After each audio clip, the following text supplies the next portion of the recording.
इसीलिए ना संतुलन बना करके प्रेम को देखो, संतुलन बना करके रिश्ते को देखो। संतुलन में क्या है? संतुलन में स्वर होता है। स्वर मिले स्वर मेरा तो स्वर बने हमारा। ये तो स्वर, संतुलन में स्वर है।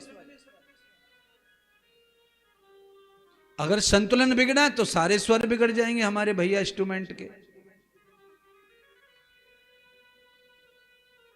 आप देखते हैं ना रोजाना में साउंड को कितनी टेंटें कर रहा हूं, कारण वही है, संतुलन की बात है। संतुलन बनता है तो आदमी जो है कई गुना हो जाता है, ये ध्यान रखना।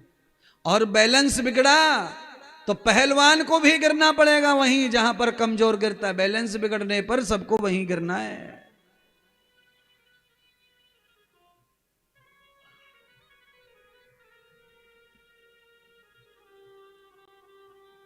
तृष्णारभूयत्वयाम पित्रई।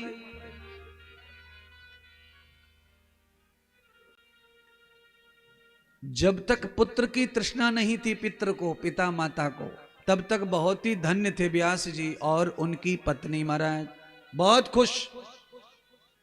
जब तक उनके जीवन में पुत्र की कोई चीज नहीं थी, पुत्र नाम की, बेटा नाम, संतान नाम की कोई कीड़ा ही नहीं था, याद भी नहीं थी। और आज व्यास जी को अचानक ये याद आई कि भाई पुत्र होना चाहिए। अब व्यास जी दुखी हो गए महाराज।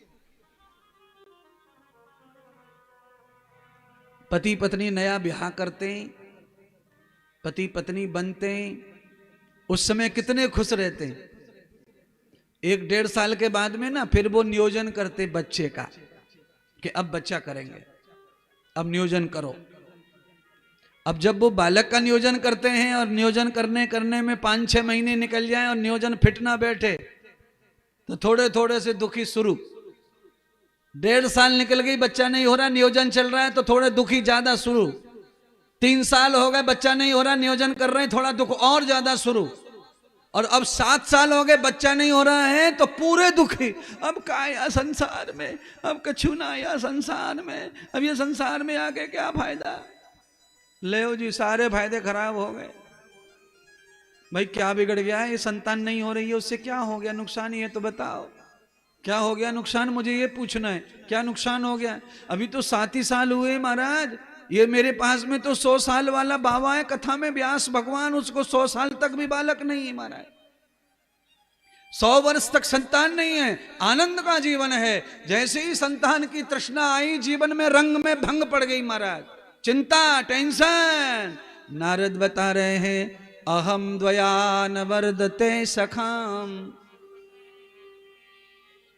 नारद जी कहते हैं वो व्यास जी मेरे सखा थे, मित्रवत, क्योंकि बड़े विद्वान थे और परमार्थ का काम करते थे। एक दिन मैंने उनको देखा कि उनका चेहरा बड़ा दुखी था।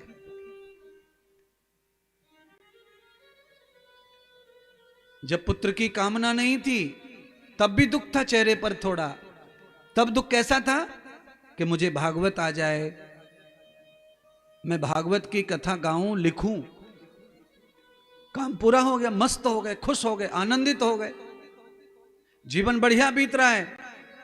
अब जैसे बुढ़ापा आया तो अचानक पुत्र की स्मृति आई कि भैया अपने को देख रेख कौन करेगा अपनी बुढ़ापे में। और देखिए, मैं आप सबको कहना चाहता हूं और बार बार कहता हूं, कोई नया नहीं कह रहा हूं, अगर संतान पैदा की है तो मैं कहता हूं, अगर आप असली माता पिता हैं तो संतान को पैर से बांध कर अपने पास रखो, उससे दूर मत भेजो, नहीं तो पैदा मत करो। बांध के रखो, बांध के रखो।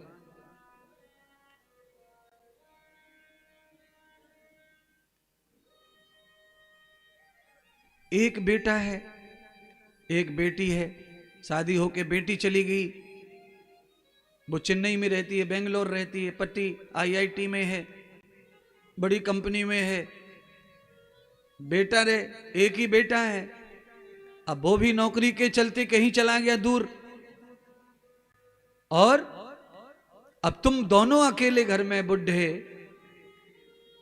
कोई धर्म कर्म हाथ में नहीं है, और संतान को उत्पन्न पैदा कर लिया, अब जीवन में कुछ नहीं है, अब बीमार पड़ गए, कुछ अचानक हो गया, राहत में बिराहत में, कौन संभाले, कौन देखे।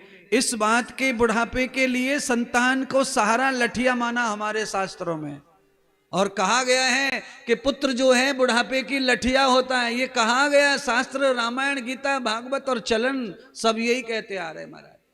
अच्छा एक बार हाथ खड़ा तो करो। आप लोगों के गांव में ये कहते हैं कि नहीं कि बेटा बुढ़ापे का लठिया है?